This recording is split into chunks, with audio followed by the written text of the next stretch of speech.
खुलुमबाय लोगोफोर दा दिनै आं नोंथांमोननो सासे आबादारि लोगो मोनदों बिथाङा जाहैबाय बिराद गुवार 20 बिगानिबो बारासिन थास' बाहाय थास'आ गुबुन गुबुन जातनि दङ आलदा आलदा रोखोमनि थास' आबाद मावदों दा बिथाङा जाहैबाय क'क्राझार डिस्ट्रिक्टनिनो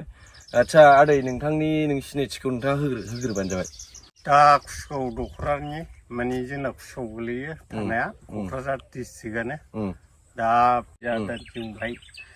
दै गैयैलाय जों थास'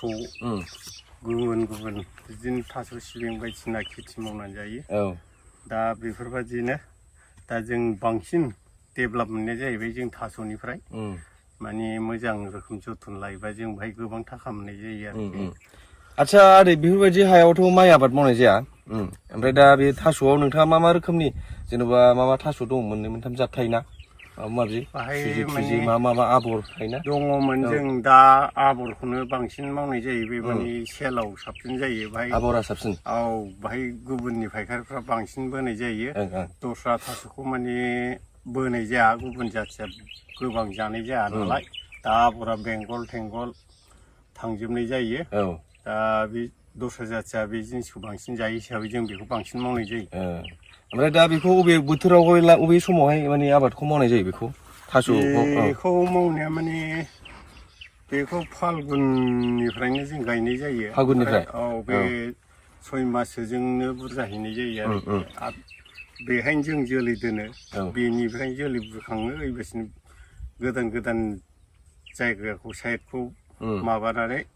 सोलायनानै जों गायनाय जायो आरोखि ओमफ्राय गायनायनि खेथि बेबायदि माबायदि रोखोमनि गायनाय जायो जेनेबा माबायदि आलि खोयो आरो बेखौ आखाइजोंनो खदालजों बायो ना ट्रेक्टरजों बानायो जेनेबा ना ओमफ्राय खनबेसे हालौनांगौ जायो बे सिस्टेम माने थास' आबाद जुदि मावनांगौबा मा रोखोमनि हाया मोजां दा बे माने जोंनावथ' हाग्रा दुबाय थानाय जायोथ' खावसे मावबा खावसे दुयो दा जों जायगाखौ सोलायनानै जों बेखौ दा एवनानै हाग्राखौ एवनानै बा जोङो बाहाय सावनानै हांगार खालामनानै जोङो बेखौ मोजाङैनो एवनाय जायो ट्रेक्टरजोंबाबो नांगोलजोंबाबो दुहु दुहु बेनि उनाव जों जोलैखौ बुरखांनानै ओमफ्राय जोलैखौ जों सेक्सन बासिनानै जों मोजांखौ गायनाय जायो बाहाय बिफाङा गिदिर गिदिर जानाय जायो आरो ओमफ्राय ओरैनो बेफोराव जेनेबा सानबेसेजों बेबायदि नुजाफैबाय आरो बेसे गोबावसो बेयो गायनाया माने गोबाव जाबाय 3 माससो माने देग्लायाव अखा थाब हायैखाय माने थाब नुजा हायाखै जोंनि हा माने सान्दुंजों गोबां रानखावथारो नालाय अखा हाब्लानो बियो लगे लगे रोदा सुरबायबो नुजाफैबायबो बेफोरबायदि ओमफ्राय बेफोरबायदि थास' आबाद मावनो थाखाय माबायदि हाया साबसिन जायो मथा मथि बे हानो जोंनाव माने जोलैबो थिस थायो माने जोंनि हाखौनो आं दा साबसिन बादि मोनो गुबुन जायगानिफ्रायथ' जोंनिफ्राय जोलैखौ लाङो गायो जोलैखौ दिरुनफिननो हा जोलैया सेवजायो दस्रायाव लांबा औ माने हाया गोरान जानांगौ आरो हाया गोरान औ ओमफ्राय बे हाया एसे गोमो साइसनि बियो मा होनोमोनलाय बै लाल माथि बे हाजोनि साइसनि बे हाया ओमफ्राय बाहाय ओरैबायदि हा बेयो माने बाहाय आबाद मावजाया आरो बे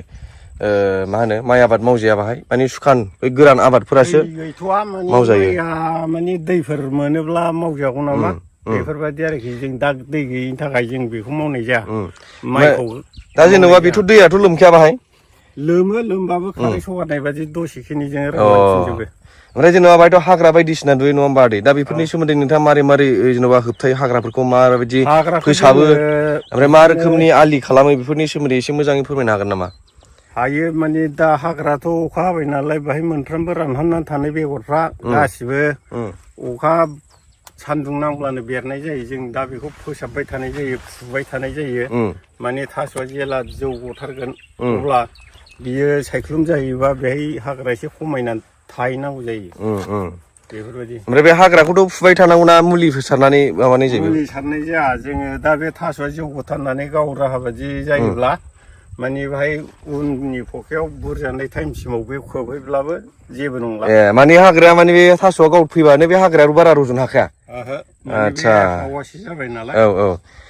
ओमफ्राय आच्छा बाहायथ' आदैया ओरैनो बर्थमान खय बिगासो 20 बिगासो दं 20 बिगा दस्रायावबो गायनायबो दङ ओमफ्राय दा बाहायबो माखासे गायदों आच्छा गोबाङानो ओमफ्राय दा जेनेबा आदैया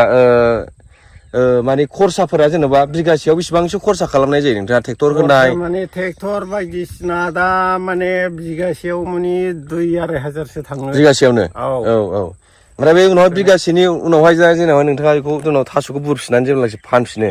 बर्थमान बिगासेयाव बेसेबांसो लाबफोर थायो खेथि बिगासेयाव माने जों दा दामफ्रा मोजां जायोबाहाय माने बिगासेयाव जों 20 मनखौ जों हिसाब लानानै माने 1200 बा 1100 हाजारसे बेखौ नायनानै जुदि बाहाय 20 मनाव जुदि 2500 खरसा थांबा एक बिगायाव बेनो लाब जाहैबाय जों होमबा 20 मन एक मनाव जेनेबा 1000 गाहाम मोनो होमबाथ' 20 मनबाथ' 20000खौनो लाबाय दा प्रफिटआथ' होमबा गोबां लाब जायो महनसेयावनो मा होनोमोनलाय बिगासेयावनो 20000सोआ गयो आरो 20 मन जुदि ओंखारोबा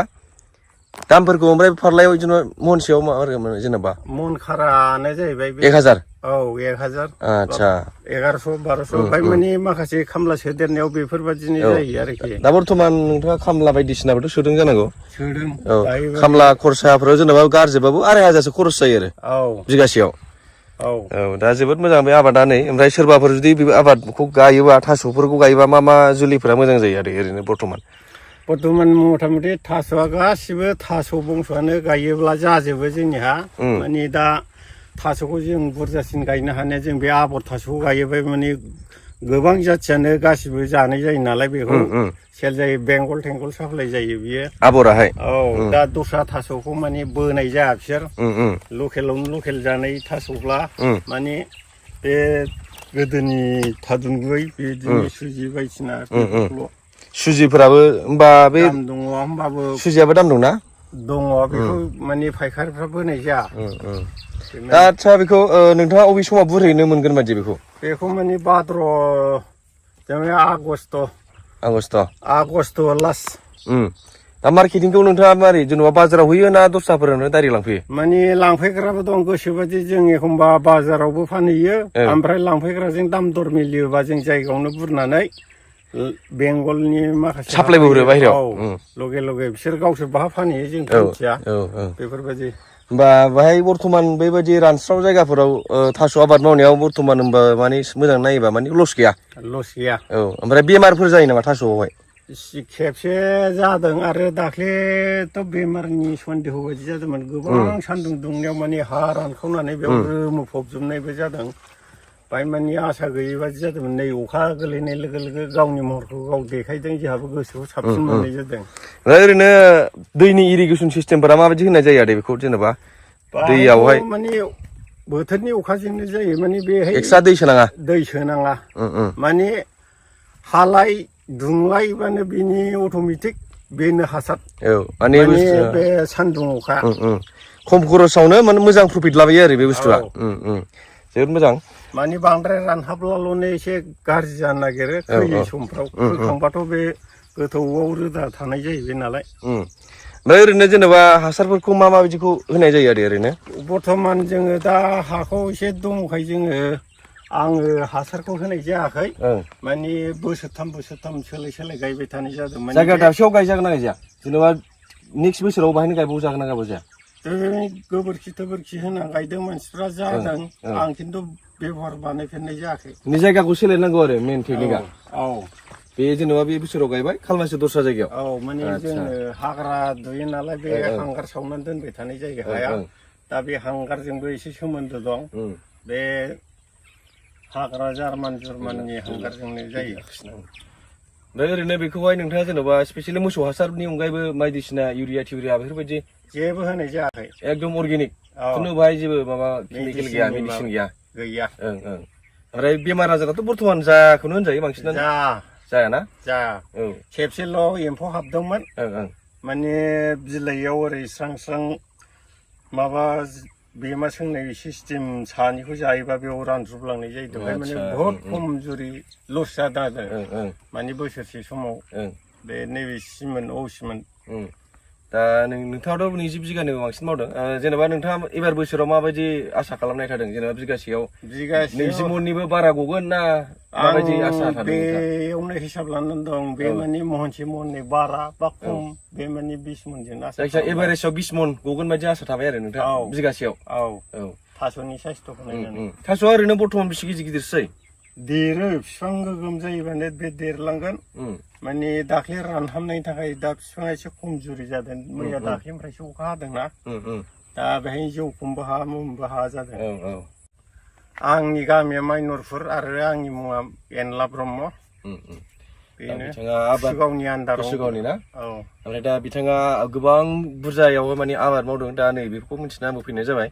ओमफ्राय दा बियो जे गिदिर गिदिर जागोन नङा होमबा? दा बे गिदिर गिदिरा अबेबा थारुनफ्रा अबेबा रुइयाबो खिन्थु बेफोर माबायदि जायो? जोंना बेयाव रुइयै थानाय नङा ओमफ्राय माने मेडिसिन माने गोबां इउरिया होनाय माबाया रुइया जाहैदों जों बेखौ खोना मोनदों। माने इउरिया थानाया हायाव इउरिया होयोबा थास'आ रुइनायनि थाखाय बिराद सोमोन्दोआ गाज्रि जायो। जेबो दस्रा केमिकेल गैया गासिबो गोबोरखिजों जा थाबाय ओमफ्राय बिफां लाइफांनि सेवनाय आरो सेवनाय